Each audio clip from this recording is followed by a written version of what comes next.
देखिए, सबसे पहले तो मैं ये कहना चाहूंगा कि आज देश का जो सबसे बड़ा न्याय का जो कानून है उसको आप चेंज कर रहे हो और बिना लोकसभा के अंदर इसकी चर्चा की।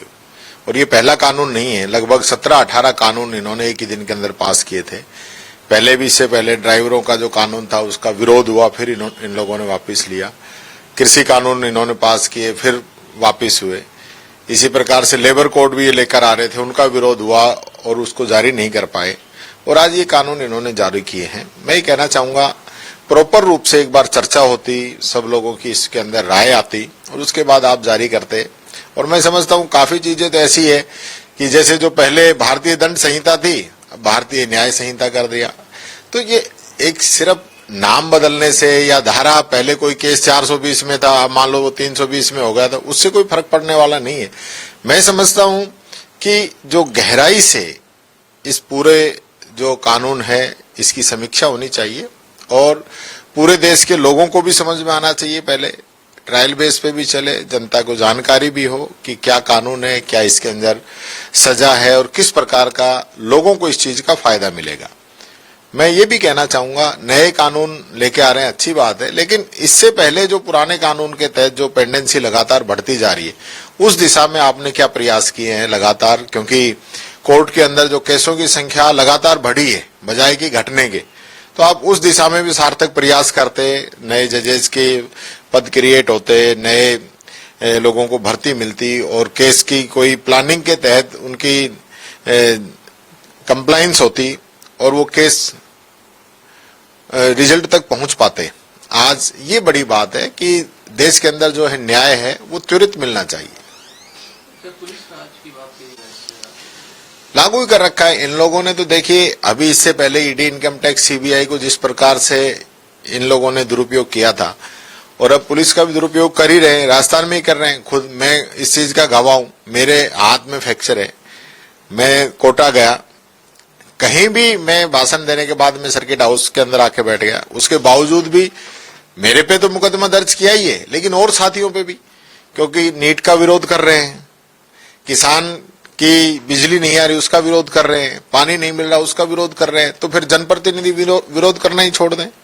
अभी सिरोही के अंदर संयम लोढ़ा जी गए तो आपने संयम लोढ़ा जी के ऊपर केस कर दिया।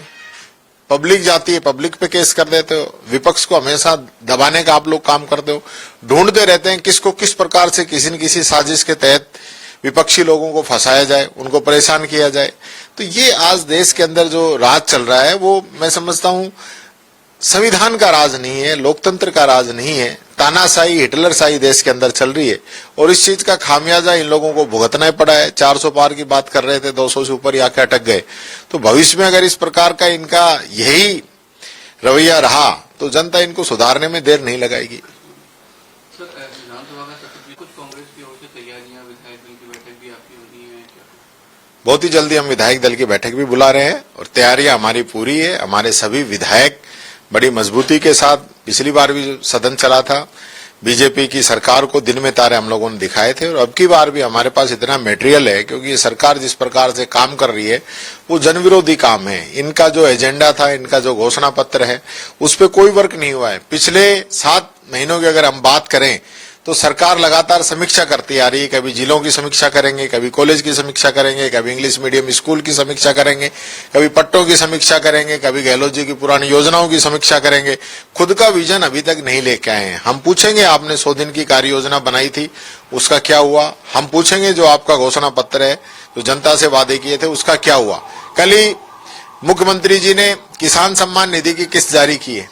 मैं बड़ा अचंभित था कि जब मुख्यमंत्री जी ने ये कहा कि 2000 रुपए की भी पहली किस्त, यानी कि 12,000 रुपए की घोषणा की थी, 12,000 करने की बजाय 8,000 रुपए किए हैं। 6,000 केंद्र देता है, 6,000 इनको देने थे, और उसमें भी 6,000 की घोषणा करने के बाद में विधानसभा के अंदर 6,000 बढ़ाने की बात कही और उसके बाद 2,000 रुपए बढ़ाए, वो भी 7 महीने लग गए। और उसमें भी अब ये कहा है कि 2,000 भी हम 3 किस्तों में देंगे, 1,000 रुपए और 500 रुपए। क्यों मजाक कर रहे हो आप किसान के साथ? आप किसान की कोई मदद करना चाहते हैं, आप पूरी साल में 2,000 रुपए से क्या होगा उस किसान का?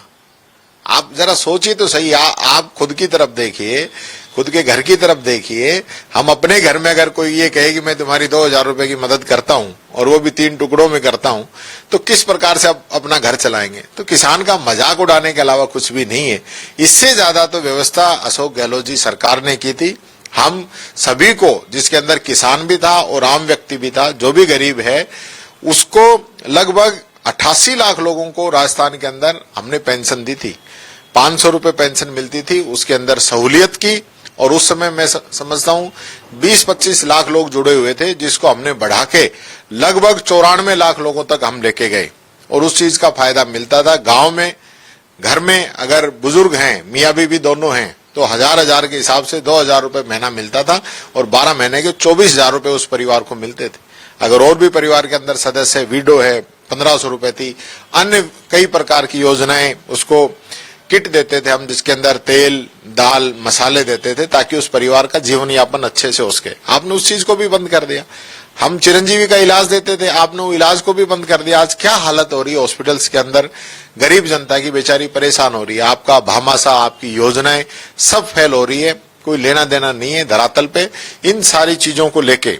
और विशेष रूप से आप कल नियुक्ति पत्र बांट रहे थे, आपने किसको नियुक्ति दी है? आपने भर्ती की तारीख बताइए, कब भर्ती विज्ञप्ति आपने निकाली, कब भर्ती हुई? आप अपना कैलेंडर जारी कीजिए, उसके बाद नियुक्ति पत्र दीजिए। ये तो पिछली हमारी सरकार की नियुक्तियां हैं, जो किसी वजह से डिले हुई, आचार संहिताओं की वजह से डिले हुई और उन लोगों को नौकरी मिल गई। आप उनको नियुक्ति पत्र देके, यानी कि खाना लगाए दूसरा और खाने आके बैठ जाए दूसरा, ये सारी चीजें आज इस सरकार की नजर आ रही है।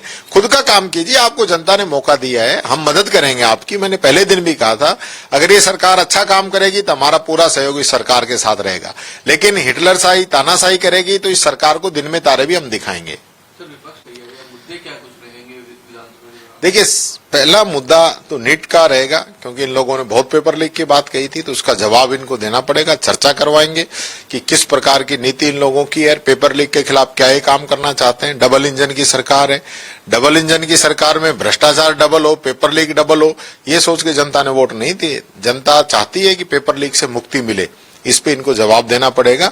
इसके अलावा दलितों पर एट्रोसिटीज लगातार बढ़ती जा रही है, महिलाओं पर अत्याचार लगातार बढ़ते जा रहे हैं, पुलिस की नाक के नीचे नाबालिग बच्चियों से रेप हो रहे हैं, गैंग रेप हो रहे हैं, पुलिस के लोग जिसके अंदर शामिल हैं। इन सारी चीजों को लेकर और विशेष रूप से किसान के लिए सरकार का क्या विजन है, राजस्थान के लिए सरकार का क्या विजन है, इन सब मुद्दों पर लेकर हम इस सरकार को घेरेंगे। लगातार इनके मंत्रियों के क्या बयान आ रहे हैं, इनके विधायकों के क्या बयान आ रहे हैं, ब्यूरोक्रेसी के क्या बयान आ रहे हैं, इन सब चीजों को भी विधानसभा चलने पर हम देखेंगे। अगर आप ये वीडियो YouTube पर देख रहे हैं तो हमारे चैनल को सब्सक्राइब करें और बेल आइकन को दबाना ना भूलें। अगर आप Facebook पर ये वीडियो देख रहे हैं तो हमारे पेज को लाइक करें।